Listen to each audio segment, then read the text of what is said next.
These days, watches are made all over the world, but there are a few different cities that are particularly renowned for watchmaking.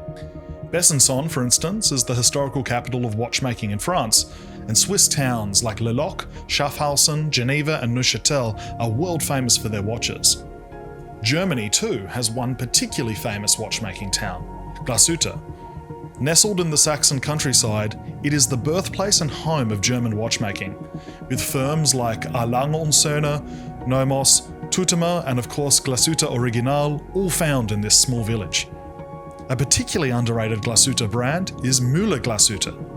Founded in 1994 by a family with a 140-year history of working in the watch industry, Mühle-Glashütte is best known for its dive watches, a reflection of its nautical history. However, 2024 has seen Mühle release a new range of sports watches called the Sportivo, which the brand says is aiming for a more general, go anywhere, do anything sort of vibe. You might have heard of this term before, or the acronym GARDA. Typically, when enthusiasts use this label, they're referring to field or sports watches with inoffensive proportions and designs that can be worn from the boardroom to the beach, and everywhere in between.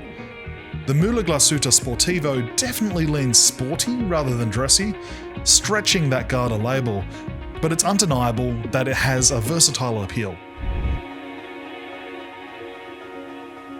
So, let's get down to business.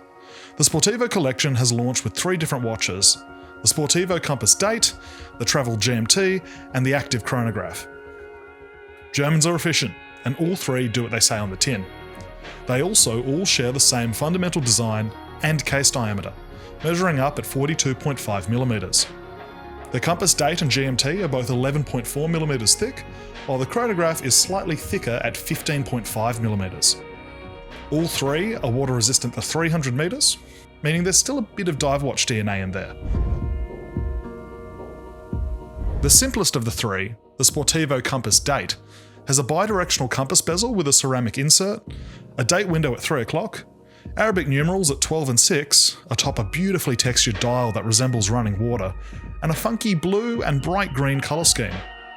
Although it lacks a diving bezel, it's perfectly suited to aquatic adventures.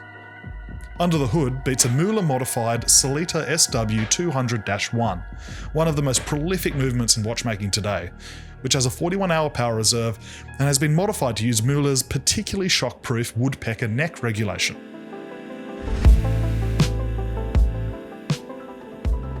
The Sportivo Travel GMT ditches the textured dial of the Compass Date in favour of a more sober black and grey fume look, going for an overall black and electric blue colour scheme.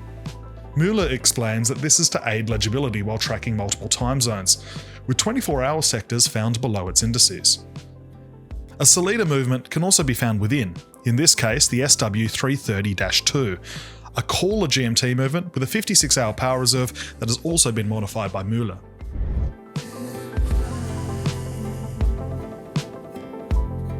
Finally, the Sportivo Chronograph brings back the textured dial, this time punctuated by 2 s.a.r. subdials, but retains the diving bezel, and sports a blue and orange colour scheme. It's a 30-minute chronograph. It's powered by the Mühle MU9419, an in-house caliber that's derived from the Sellita SW500 that has the aforementioned woodpecker neck regulator, as well as blued screws and Glashütte solarization. Now, which of the 3 different takes on the Sportivo is your favourite? Let me know in the comments.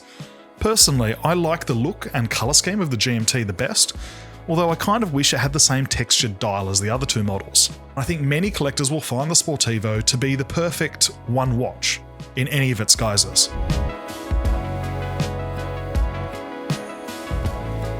The Mühle-Glashütte Sportivo is available now, priced at €2,300 for the Compass Date, €2,700 for the Travel GMT, and €3,800 for the Active Chronograph. 2 strap options are available for the Sportivo: a colour-matched canvas and rubber strap, as well as a steel 3-link bracelet, which adds an additional €250 to the price. Something that you won't have to shell out any extra for is subscribing to our YouTube channel, which costs you nothing, but helps us out a great deal in continuing to cover all sorts of watches. Thanks so much, and until next time, don't be a stranger.